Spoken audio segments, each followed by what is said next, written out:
Bonjour, bienvenue sur la vidéo numéro 35 de ce cours GNU Linux. Comme promis, je vous ai fait une petite séance où nous allons aborder ensemble les manipulations sur les chaînes de caractères. Il y avait beaucoup de choses à voir là-dessus, et on va en première partie faire quelques rappels sur ce qu'on a déjà vu jusqu'à présent, des choses qu'il faut connaître, et ensuite vous allez voir quelques notations, quelques fonctionnalités très importantes et très intéressantes pour manipuler vos chaînes de caractères en bash. On y va, on passe directement sur notre éditeur, on va revenir déjà sur quelques rappels, puisqu'à ce stade du cours, bien évidemment, il y a des choses que vous devez absolument connaître et avec lesquelles vous devez être à l'aise, sinon il faudra penser à revenir sur les vidéos en question pour voir et revoir les différentes notions et on va dire ne plus avoir tellement de problèmes, de confusion ou d'erreurs avec ces différentes notations vues précédemment. Rappelez-vous, on avait vu trois manières par exemple d'affecter une chaîne de caractères à une variable. La première, c'est de traiter effectivement le texte, enfin l'information comme un texte brut, pardon, pour être exact. Donc on fait ça. Et ici, on va afficher bêtement, alors, hop, notre texte, d'accord? Ça, c'était la première notation qu'on avait vue. Maintenant, si je veux pouvoir interpréter la valeur d'une autre variable au sein même d'un texte, on avait vu que cette notation ne suffisait pas.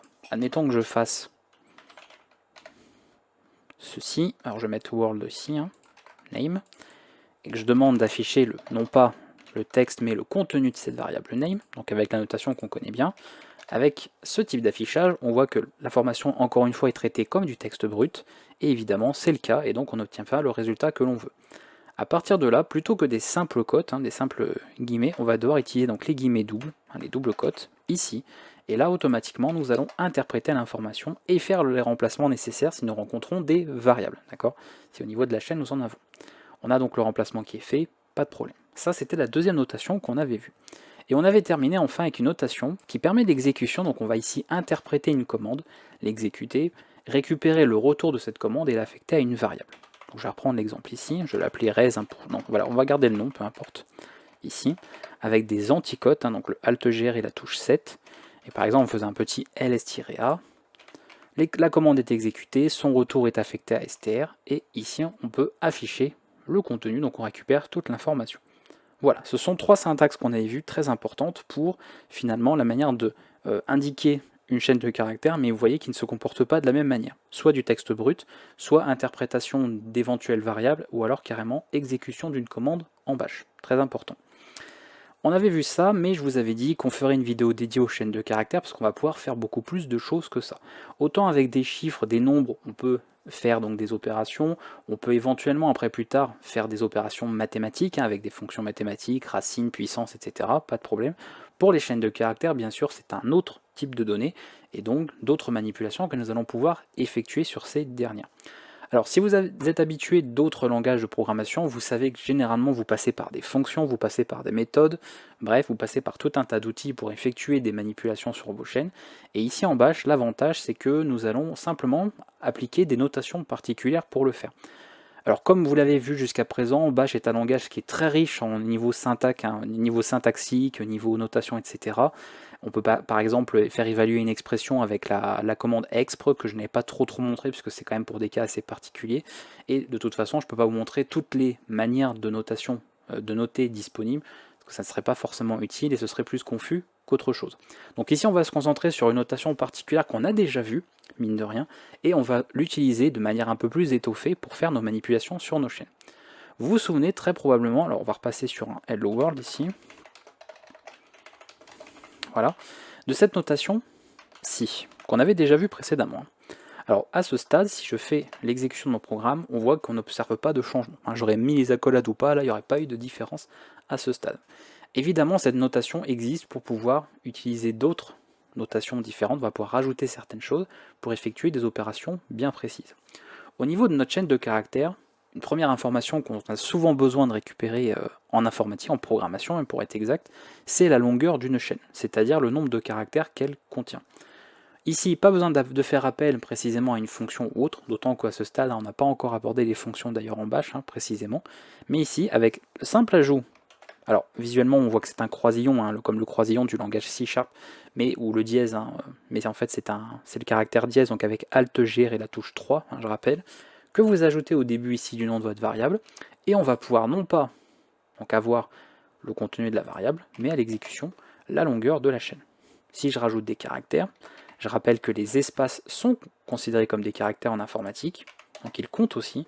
Voilà, j'ajoute une espace et un point d'exclamation, et on tombe bien sur 13. D'accord? Très important. Alors là, normalement, vous l'avez compris à ce stade aussi, mais je fais un petit rappel, ça ne fait jamais de mal. Je n'ai fait que manipuler la chaîne au moment de son affichage. D'accord? C'est-à-dire que si je refais ici un écho de str, on va retomber sur la chaîne de départ. D'accord? On n'a absolument pas modifié cette variable. Le moyen qu'on aurait pour la modifier, c'est-à-dire qu'au lieu de faire ça ici, c'est de faire str égale, de faire tout ce traitement effectivement, et évidemment, à partir de là, si je refais une exécution, là oui, on a bien modifié le contenu. Ce n'est d'ailleurs plus une chaîne de caractères à ce stade, c'est un nombre ici, donc le nombre 13. D'accord? On a carrément même changé le type de la donnée. Voilà, donc ça très important, mais normalement à ce stade vous savez comment ça fonctionne. Si on ne fait que de l'affichage, on ne fait aucun changement, d'accord? Il n'y a pas de modifications qui sont faites, c'est juste de l'affichage. Si on veut faire des modifications, il va falloir à un moment donné faire une réaffectation, quelque part dans notre code. Je vais remettre ça ici, voilà, on va revenir sur un code très simple, et voilà comment on procède au niveau de nos opérations. Donc ça c'est le cas très simple, un petit dièse, et vous récupérez la longueur de votre chaîne, très pratique. D'autres choses qui sont pas mal intéressantes, c'est au niveau de la casse du texte. Rappelez-vous, la casse, c'est le fait d'avoir un texte en minuscule, enfin une chaîne en minuscule, en majuscule, et d'ailleurs ça fonctionnerait aussi pour un caractère. D'accord? On va pouvoir opérer et faire des manipulations à ce niveau-là. Par exemple, si je veux passer tout mon texte, alors même pas forcément tout mon texte, mais genre le premier caractère rencontré en minuscule, vous allez pouvoir ajouter ici une petite virgule après le nom de la variable. On va commencer déjà par une modification. Et là, vous voyez que le H qui était en majuscule est bien passé en minuscule. D'accord? Si je veux pouvoir travailler et faire la manipulation sur l'ensemble de ma chaîne, je vais simplement, et ça vous allez retrouver très très souvent au niveau de la notation, doubler le caractère en question. Donc là, on double la virgule et on opère sur la totalité de la chaîne. D'accord? On peut également localiser cette modification. Par exemple, alors on va le garder sur... on va le laisser tel quel, et on va dire en fait sur quel motif on va appliquer le passage en minuscule. On peut dire par exemple toutes les fois où on rencontre un W. D'accord? Toutes les fois où je vais rencontrer un W ici, je vais modifier. Et là vous voyez que le W est bien passé en minuscule, mais pas le reste. Donc ça permet comme ça de cibler précisément quel motif nous voulons passer en minuscule. D'accord? Donc ici n'oubliez pas les doubles virgules, puisqu'on va évidemment vouloir faire une recherche sur toute la chaîne. Mais c'est le motif qui nous permet de dire quoi précisément. D'accord? A l'inverse, alors je vais enlever cette partie-là, si on veut tout passer en majuscule, on n'utilisera pas la virgule, mais l'accent circonflexe. Pareil, un seul, c'est pour le premier caractère rencontré. Si vous le doublez, c'est pour la totalité de votre chaîne. D'accord? C'est vraiment la même chose, je ne vais pas perdre de temps là-dessus. C'est le même principe, vous remplacez, vous obtenez l'inverse, c'est-à-dire non pas un passage en minuscule, mais en majuscule. Si je veux le faire que pour le caractère L, eh bien je fais ça comme ça. Et une fois que je remodifie, on voit que tous les L ont été placés en majuscule. D'accord? Voilà, très facile à utiliser, rien de compliqué ici au niveau de la syntaxe. Donc vous voyez, pas de fonction, pas de méthode que j'appelle directement, d'accord, c'est implicite, hein, ce sont des fonctions internes ici du langage Bash, mais avec un simple changement au niveau de la notation, dans l'écriture au niveau du code, automatiquement, on va avoir des fonctions qui vont être exécutées sur notre chaîne, et donc on va avoir notre chaîne qui est manipulée. Et même au niveau de l'affichage, on peut parfaitement le faire à ce stade. Donc c'est quand même vachement pratique. On va avoir évidemment d'autres cas bien particuliers, donc on a vu pour la longueur, on a vu pour le passage en minuscule, pour le passage en majuscule. On va pouvoir également faire, et ça on le retrouve très très souvent bien sûr dans ce genre de cas, de l'extraction. D'accord? Alors l'extraction, ça consiste en gros, quand on a ici une chaîne par exemple, de se dire qu'on veut récupérer une partie, d'accord, de notre chaîne. Donc pas la totalité, mais simplement une partie. Ok? Pour faire cette extraction, alors on va directement ici, compter en fait, enfin c'est pas compter, mais on va avoir en fait notre système d'indices. Dans la quasi-totalité, d'accord, des langages en programmation, quand on travaille par indice, le premier commence par 0. Alors pas pour tous, hein, encore une fois, il y a des exceptions, mais généralement ça commence à 0. Pour Bash, c'est la même chose. Qu'est-ce que j'entends par indice? Eh bien j'entends simplement un nombre, un chiffre ou un nombre, ça dépend, qui va permettre de choisir, de définir la position d'un caractère dans une chaîne. Ici, le H, qui est le premier caractère de notre chaîne, est donc en première position, et la première position dans le langage Bash, c'est l'indice 0. D'accord? Si je passe à E, c'est le deuxième, il est à l'indice 1, etc. jusqu'à la fin. D'accord? Pourquoi c'est important de savoir et comprendre ce principe d'indice? Que c'est avec ça que nous allons travailler pour pouvoir faire une extraction de sous-chaîne. Extraction, ça veut dire on ne garde en fait qu'une partie voulue, d'accord? On ne supprime pas, on garde, enfin, on va forcément supprimer le reste, mais on dit tu gardes telle partie, et donc le reste, on l'ignore. Moi, par exemple, je veux garder que cette partie-là, world, ici, donc à partir de W majuscule jusqu'à la fin. Pour faire cela, vous allez indiquer le nom de votre variable, ça ne change pas. Vous mettez un 2 points, et là, vous indiquez l'indice à partir duquel vous voulez faire une extraction. Donc si on compte un vêtement, on a donc l'indice 0, 1, 2, 3, 4, 5 pour l'espace, et le W majuscule tombe à partir de l'indice 6. Donc vous écrivez le 6 ici, et là j'exécute mon programme, et on a bien extrait la sous-chaîne, d'accord? On a extrait donc la sous-chaîne world, espace, point d'exclamation, d'accord? Si on veut maintenant, autre possibilité que vous avez, faire une extraction d'une position précise, mais un certain nombre de caractères, donc ce certain nombre de caractères, ce sera tout simplement la longueur de cette chaîne extraite, on peut le faire aussi. Par exemple, si ici je veux capturer LO, c'est-à-dire commencer de l'indice 0 et extraire 5 caractères, parce que c'est le nombre de caractères, donc la longueur de cette chaîne LO, je peux l'indiquer aussi. J'ai mes 2 points et 0, c'est de là où je commence, et le nombre de caractères que je vais extraire, c'est-à-dire 5. Donc ça, c'est en fait, c'est comme si je faisais dièse par exemple de la nouvelle chaîne extraite, ça serait égal à 5, c'est sa longueur. Et là, on récupère bien LO, d'accord? Alors attention, il n'y a pas l'espace. Si je veux récupérer l'espace qu'on ne verra pas visuellement, il faudrait que je fasse 6. Donc là, vous ne voyez pas de différence, mais là, en fait, on a une espace juste après. Et si je fais 7, on récupère l'espace et le W. D'accord? Vous comprenez un peu le principe. Voilà. Comment on peut faire à ce stade-là. Donc ça, c'est très pratique. D'accord? Vous voyez, longueur, passage en minuscule, passage en majuscule et extraction de chaîne. Donc c'est quand même pas mal pratique à ce stade. Au niveau de... Alors, est-ce qu'on voit tout de suite qu'il y a encore pas mal de petites opérations comme ça que je vais vous montrer, qui sont quand même très pratiques. On va pouvoir également travailler, si vous voulez, sur... Alors, là, on a une extraction, d'accord?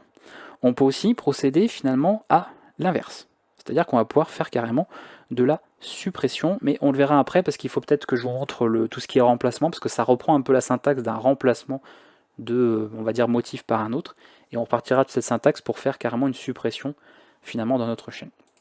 Donc passons à la suite, maintenant qu'on a vu ça, par le remplacement dans une chaîne de caractères. Qu'est-ce que ça veut dire? Très simplement, on va identifier un motif, par exemple de se dire, je remplace, pardon, je sais pas, voilà, les lettres L minuscules ici, d'accord? Je veux les remplacer par un autre caractère, d'accord? Donc on remplace un motif qu'on va chercher dans notre chaîne par un autre. La partie, on va dire, la syntaxe la plus, enfin pas forcément basique, mais la syntaxe de départ, c'est celle-ci. Vous mettez votre variable, vous mettez un slash, vous indiquez le motif que vous voulez rechercher, donc moi c'est le L minuscule, et par lequel vous voulez le remplacer. Donc ici un K minuscule, par exemple. Quand j'exécute, voilà ce qu'on obtient, Eclo World. Donc on a remplacé, si vous regardez visuellement, la première occurrence rencontrée. On ne l'a pas fait pour les autres. Même principe que pour le passage en minuscule en majuscule, et maintenant vous commencez à le comprendre sûrement, il suffit de doubler ici un caractère quelque part dans notre notation, donc là on le double le premier slash, pour dire, donc dans notre chaîne ici, donc notre variable str, toutes les occurrences, donc c'est pour ça qu'il y a un double slash, toutes les occurrences de L minuscule vont être remplacées par un K minuscule. Et là, si je réexécute le programme, on a bien changé toutes les valeurs. D'accord? Donc c'est pas mal pratique à ce niveau-là. On peut affiner encore un peu plus la recherche. On n'est pas obligé de chercher dans la totalité de notre chaîne. Alors on va revirer ce double, quoique je ne sais même pas si on peut... Non, il n'y a pas besoin, parce que de toute façon c'est une seule occurrence, donc on va enlever le slash. Par exemple, faire une recherche directement, automatiquement ou précisément au début de notre chaîne ou à la fin de la chaîne. Alors là, j'ai pris un cas évidemment qui va fonctionner ici, mais par exemple, je peux dire, je veux en fait remplacer que un H majuscule en début de chaîne, donc je vais remettre à nouveau le symbole dièse ici, et le remplacer par, je sais pas, genre un V. Donc là, comme c'est le cas, ça fonctionne. Si j'essaye de dire, tu remplaces un L par un V, comme la chaîne ne commence pas par un L minuscule, ça ne marche pas. On n'a eu aucun remplacement qui a été fait. C'est logique. Maintenant, on voit que ma chaîne, elle termine par un point d'exclamation. Moi, j'ai envie de remplacer ce point d'exclamation, par exemple, par un underscore, par exemple, tout bête. Et bien là, on a l'inverse. On va mettre un %, donc c'est l'inverse du dièse ici pour dire début ou fin du motif, et le point d'exclamation, et on le remplace par un underscore, donc je vais le mettre ici. D'accord? Voilà, vous voyez un petit peu la syntaxe. Je réexécute le programme, et voilà. Vous voyez qu'au niveau de l'affichage, ici, on a bien remplacé le point d'exclamation par underscore. Ok? Donc très pratique, on peut faire comme ça des modifications, ou en tout cas du remplacement dans notre chaîne. Donc ça, c'est quand même très important. Est-ce qu'on peut aborder notre partie? Oui. Maintenant, on va voir encore pour la suite la suppression. Voilà, je voulais tout à l'heure venir sur la suppression, notamment d'enlever en fait une partie d'une sous-chaîne. Maintenant, on peut le voir parce qu'en fait, ça fait partie d'un petit peu de cette notation. Par exemple, ce que je peux remontrer ici, je vais le garder. Est-ce que je le fais? On va le faire pour tous. Hein. On va faire ça. Du style, je fais ça et je fais ça. Je vais vous montrer un petit peu ce qui se passe. Parce que ce sera plus simple visuellement que vous voyez un petit peu le principe. En gros, qu'est-ce que je viens de dire ici? Tout simplement. Donc j'ai doublé. Alors le slash, c'est important parce qu'on va travailler sur l'ensemble, d'accord? Et j'ai dit en fait, on cherche un L. Et ici, comme on ne fait pas de remplacement, bah, je ne mets rien, je mets juste le slash. Vous voyez, il y a un slash, mais je ne mets rien derrière. Parce que si je fais ça, je rappelle, bah, ça va remplacer par DM. Si vous ne mettez rien, ici, au niveau du motif de remplacement, bah, en fait, il y a quelque chose. Ça veut simplement dire ici qu'il n'y a rien, en fait, d'accord? C'est même pas qu'on a une espace, non, on n'a rien. Et comme on n'a rien, bah, ça revient simplement à remplacer par une chaîne vide, d'accord? Donc, on remplace par rien du tout et ça supprime le caractère. Vous voyez, donc là, on a enlevé, en fait, toutes les lettres L minuscules. Donc, c'est pas mal pratique. Si on veut opérer, bien sûr, sur la première occurrence, d'accord, voilà. Et là, on a enlevé, en fait, un premier L seulement, et pas le reste. Toujours pareil, hein. Un seul, généralement, quand vous travaillez sur le premier motif rencontré, généralement, vous n'avez qu'un seul caractère dans la notation, et dès que vous doublez, c'est pour traiter sur la totalité. Rappelez-vous, quand on a vu pour voilà, les virgules, pour le passage en minuscule, etc., on a toujours un peu le même principe. Hein. On retrouve toujours ce principe de doubler le caractère pour travailler sur l'ensemble en fait, de notre chaîne, pour manipuler l'ensemble. Voilà, donc une notation qui est, ma foi, très particulière ici, que vous allez pouvoir pas mal utiliser. Ce qu'on va pouvoir aussi faire à ce stade, alors comment on peut le noter En plus, on peut voir maintenant la notation ici. C'est, alors je regarde si ma chaîne ici va aller par rapport à ce que je vais vous montrer. On va faire en fait une partie, on va faire pareil dans la suppression, mais de la suppression par rapport à un intervalle, si vous voulez, de valeur. D'accord? Par exemple, de se dire, alors au départ, hein, la partie finalement la plus basique, dans str ici, je veux enlever, alors je vais mettre déjà cette, c'est un dièse hein, ici sur lequel on va travailler, et je veux enlever h, on va faire comme ça, donc de h, hein, du caractère h majuscule, je mets ici un astérisque, d'accord, une astérisque, et jusqu'au caractère O minuscule, d'accord. Donc là, si j'affiche, voilà ce qu'on obtient. Pourquoi? Parce qu'en fait, il a fait ça, donc il a bien rencontré le h majuscule, il est allé voir jusqu'où il rencontrait un O, hop, et cette partie, vous voyez, il l'enlève. D'accord? Et ensuite, il affiche le reste. Voilà. On a fait donc une suppression d'un intervalle, finalement, de valeurs, d'accord, qu'on a ici. Si on veut aller beaucoup plus loin, c'est-à-dire qu'il a pris ici, vous voyez, la chaîne la plus courte possible. Si on regarde bien, on voit que ben, O minuscule, on en a un plus loin. C'est-à-dire qu'on pourrait, si on dit par exemple d'aller de H majuscule à O minuscule, effectivement ce motif fonctionne, mais on voit aussi que ce motif fonctionnerait tout à fait. D'accord? On va bien de H majuscule à O. Le problème, c'est que ça fonctionne comme ça. Avec le dièse, il s'arrête en fait au motif le plus court. D'accord? À la sous-chaîne la plus courte qu'il a trouvée. Pareil, si vous voulez travailler sur la plus longue, et bien vous, encore une fois, vous doublez le caractère au niveau de notation, et là automatiquement, on a ça. Puisque là, c'est ça qui vient de retirer. Ou bien ce qu'on avait indiqué, et on récupère que cette partie-là. Voilà, très pratique aussi comme notation, on peut faire pas mal de choses avec ça. Donc vous avez déjà un ensemble, il en existe pas mal d'autres, et encore une fois, il y a une notation que je ne montrerai pas dans cette vidéo, mais on aurait pu utiliser la commande expr, d'accord, on peut faire pas mal de choses avec, mais ça revient en fait à faire pour beaucoup la même chose aussi, mais avec une notation différente. Donc aucun intérêt de vous énumérer toutes les notations. Moi je voulais vous montrer celle-ci, parce que je trouve qu'elle est quand même pas mal lisible, et on la comprend bien aussi. Je trouve que c'est assez simple à utiliser à ce stade, et comme c'est une syntaxe que vous avez déjà rencontrée de toute façon précédemment, hein, avec les accolades, au moins ici vous arriverez facilement à vous en servir par rapport à ce qu'on a vu. Voilà, je pense que je vais m'arrêter là pour ces exemples-ci. Ah, je peux donner peut-être un autre exemple, parce que c'est pas, en fait, ça peut être intéressant, parce que cet exemple-là, par exemple, on n'a pas, on va dire, avec cette notation notamment, parce qu'on a notamment la commande éventuellement sed, qui est une commande assez complète, on peut faire plein de choses avec, hein. C'est assez riche, et je ne l'ai pas forcément montré là, qui permet de faire ça, mais sans la commande sed, en gros, de se dire, on va remplacer un caractère à une position bien précise par un autre. D'accord?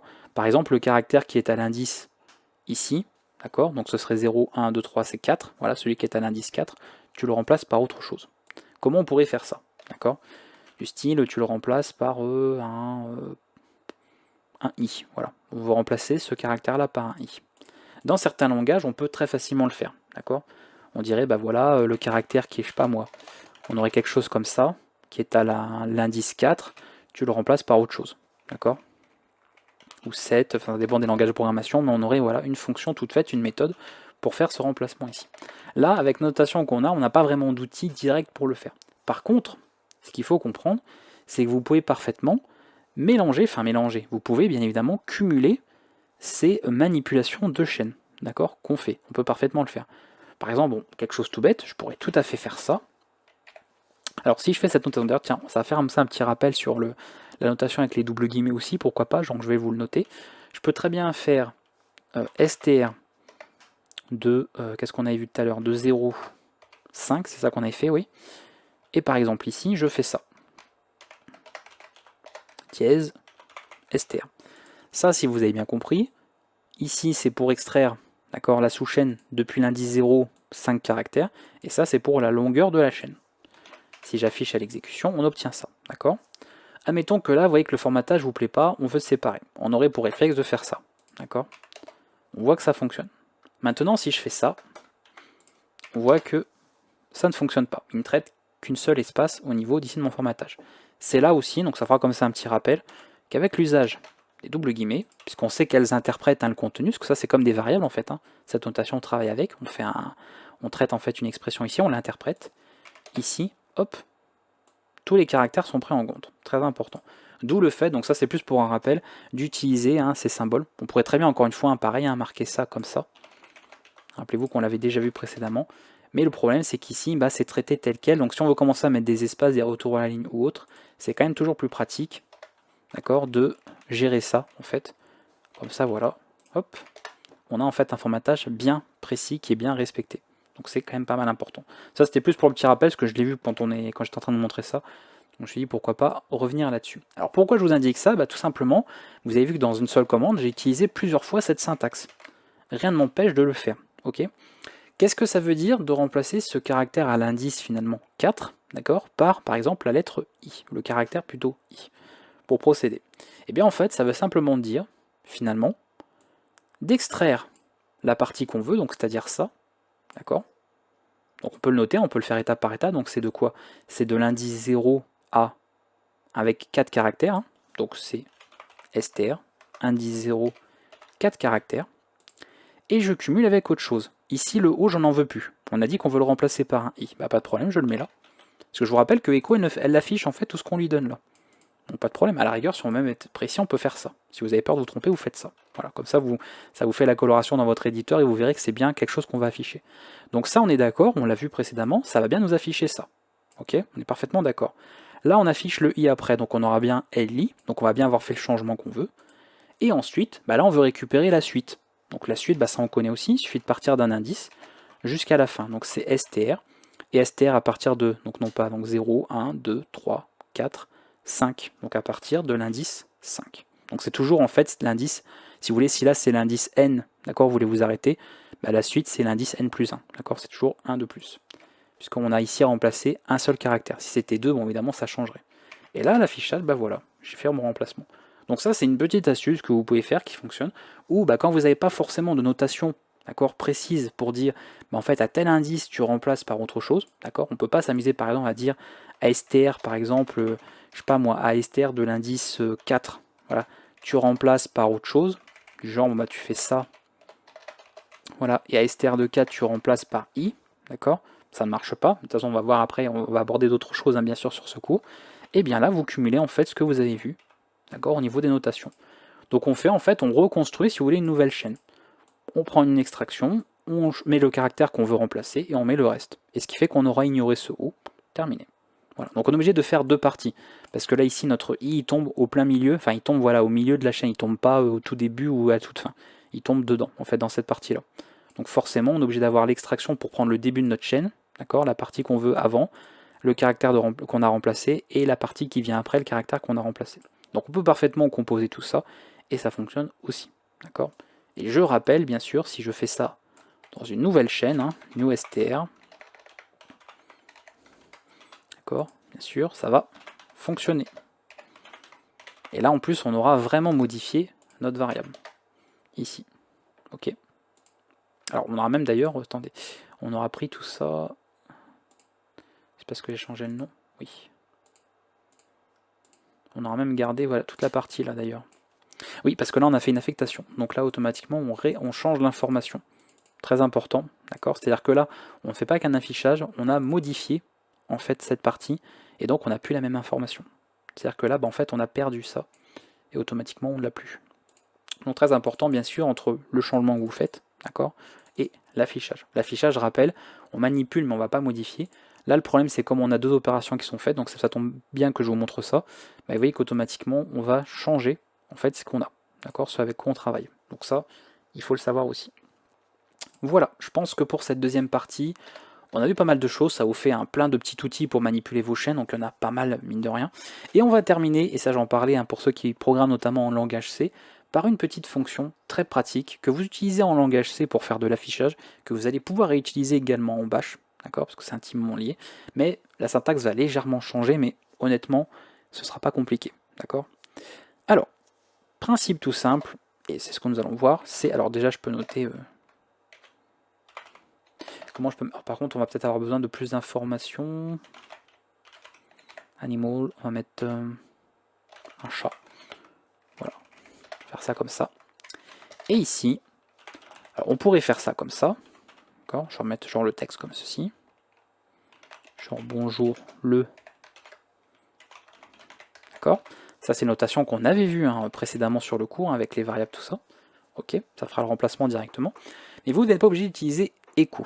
Dans certains cas, vous allez peut-être vouloir faire du formatage de texte. Donc là, on n'est plus vraiment dans la manipulation de chaînes de caractères, mais plus dans du formatage, puisque c'est une vidéo sur les chaînes de caractères que je vous propose ici. Eh bien, vous allez pouvoir utiliser la fonction printf que vous utilisez en langage C, si bien sûr vous programmez dans ce langage. Donc là, il n'y a pas de parenthèse, d'accord, on n'est pas en langage C directement. Vous avez vu qu'en Bash, on ne fait pas de parenthèse ici. On a directement le texte, et c'est comme ça que ça fonctionne. Alors là, si je fais ça, vous voyez que bon, déjà, on n'a pas forcément le retour à la ligne. On sera obligé de faire ça comme ça. Ok. Donc là, ça va être bon. D'accord, je vais enlever tout ça. Voilà. Il faut respecter tel quel. Donc on peut utiliser les caractères spéciaux, les métacaractères, anti/n, anti/t pour une tabulation, anti/r pour un retour chariot, etc., etc. Ça fonctionne. Mais nous, le principe, c'est de vouloir formater. C'est surtout ça qui est intéressant au niveau de printf. Parce que si on fait ça, autant utiliser un echo, c'est la même chose. Alors si vous utilisez déjà printf dans votre langage, vous saurez le faire, donc je ne vais pas vous apprendre grand chose de nouveau, mais comme le but c'est de considérer que les gens n'ont jamais forcément programmé ailleurs, sachez que vous allez avoir en fait des caractères de remplacement, d'accord, des symboles en fait de remplacement. Pour ça, alors je vais vous indiquer en tant que commentaire, on va en retrouver, alors je vais vous en montrer 4 parce que c'est les principaux que vous allez manipuler. Vous allez avoir le C qui correspond à un caractère, vous allez avoir le S, ça on connaît bien, c'est une chaîne de caractères. On va avoir le D, d'accord, pour un nombre entier, ok. Et on va avoir le F pour un flottant, donc un nombre flottant. Donc ici, simple précision, si on va être précis, rigoureux dans les termes qu'on veut utiliser. Donc je vais vous montrer les 4 là, si après vous voulez en voir d'autres, ficher des valeurs en hexadécimal ou autre, bien sûr vous pourrez vous référer à un manuel ou à une doc qui concerne cette fonction printf, vous verrez de toute façon qu'au niveau de son fonctionnement ici, c'est la même chose que la fonction printf en C, il n'y a pas de différence à ce stade-là, et on va pouvoir manipuler ça comme ça. Alors comment ça se traduit en fait à ce niveau-là? Eh bien au niveau de mon texte, plutôt que ici d'afficher directement le contenu, j'indique par ce caractère ce que je veux. On sait que animal ici c'est une chaîne. Donc je vais utiliser cet ensemble-là, d'accord, pour indiquer bonjour le %s. Et ici, on va devoir remplacer, c'est-à-dire qu'au moment de la traduction, en fait, de l'interprétation de printf, il va falloir qu'il puisse remplacer ça par quelque chose. D'accord? Donc là, c'est là que ça a son intérêt. Soit vous mettez ceci. Donc vous voyez que j'ai mon texte qui est là, entre double guillemets. J'ai une espace et ensuite je mets le nom de la variable. On peut éventuellement d'ailleurs les cumuler avec des virgules si on a eu plusieurs. Voilà, j'ai comme ça. Donc là, c'est pas forcément pratique parce que je devrais faire d'ailleurs ça. Hop, pour avoir un texte un peu plus précis. Et au mieux, parce que vous l'avez déjà vu aussi, pour que ce soit peut-être je trouve plus lisible, donc on peut noter ça comme ça aussi, c'est de passer par cette notation. Et comme on l'avait vu, est quand même pas mal pratique, d'accord? Autant que vous la manipuliez à ce stade-là. Donc il va voir ça, et il va donc chercher dans la liste ici des variables que vous lui passez, ce qui correspond. Et il va la remplacer dans le même ordre, d'accord? C'est-à-dire que si je mets 5. C'est bizarre hein, de dire ça comme ça, mais c'est pour tester. Eh bien, je vais pouvoir indiquer, alors j'ai toujours un doute, est-ce qu'il faut des virgules ou pas en bash? Non, il ne faut pas de virgule, il me semblait bien, parce qu'il n'y a pas besoin, parce qu'il y traite la suite. D'accord? Donc ce qu'il fait, il affiche le texte, il rencontre ici un caractère spécial, d'accord, qui doit remplacer, donc il va chercher la première variable que vous lui indiquez, après donc la chaîne, donc c'est celle-là, donc il remplace son contenu, donc c'est chat, et il continue, là pour %d, il attend un nombre entier, il va chercher un variable pour capturer ça. Donc là on a bien un formatage, d'accord, en fonction du type de données que nous voulons. Voilà, si vous aviez donc fait de la programmation en langage C, sachez que vous pouvez utiliser cette fonction ici. Pas mal pratique à ce stade. Et je voulais terminer de toute façon cette petite séance avec l'usage ici de printf, parce que je pense que ça pourra vous servir de temps en temps, même si, si vous pouvez déjà tout faire ce que vous voulez précisément avec Echo, vous pouvez utiliser Echo, ça fonctionne très bien aussi. C'est à vous de voir au cas par cas dans quel cas vous allez plutôt utiliser telle commande, telle fonction, ou plutôt une autre. À vous de voir bien sûr à l'usage que vous préférez et qu'est-ce qui est le plus pratique pour vous. Voilà, on va s'arrêter là, je pense qu'on a fait le tour, ça fait une demi-heure de vidéo, on a fait bien le tour pour ce qui me semble essentiel, en tout cas au niveau de la manipulation de chaînes de caractères en bash. Comme d'habitude, là vous avez plein d'outils pour pouvoir vous entraîner, c'est très pratique, vous pouvez faire plein de scripts, faire tout un tas de manipulations sur plusieurs exemples de chaînes différentes dans votre code, comme ça vous verrez un petit peu comment fonctionnent ces notations, parce que vous voyez qu'il y a des dièses, il y a des pourcents, il y a des virgules, il y a des accents circonflexes, des slash. Vous pouvez également travailler, je ne l'ai pas montré au niveau du remplacement, mais si vous regardez cette vidéo, vous suivez un peu mon ordre de publication de vidéos sur YouTube, je sais que j'en ai pas parlé, mais bon, je peux vous le dire aussi à ce stade, de toute façon, c'est qu'au niveau du motif, bien sûr, vous pouvez le remplacer par une expression rationnelle. Ça, on peut capturer une expression rationnelle et faire un remplacement par autre chose. Ça fonctionnerait tout à fait, d'accord? Donc, il y a une vidéo sur les expressions rationnelles sur la chaîne, si vous ne savez pas ce que c'est, vous pouvez vous en servir aussi, et bien évidemment, après, c'est quelque chose qui est applicable et réutilisable partout dans les langages de programmation. Donc n'hésitez pas, ça fonctionne très bien avec Bash aussi quand on veut capturer un motif très particulier, sans forcément capturer un mot bien précis. Voilà, on peut faire comme ça des captures de remplacement bien précis avec les expressions rationnelles. Je vous dis à bientôt pour la suite de ce cours. La prochaine fois, on verra un autre concept très important qui sont les tableaux. Les tableaux en Bash, c'est quelque chose qu'on trouve beaucoup en programmation aussi, et Bash ne fait pas vraiment exception à ce stade-là, à ce niveau-là en tout cas.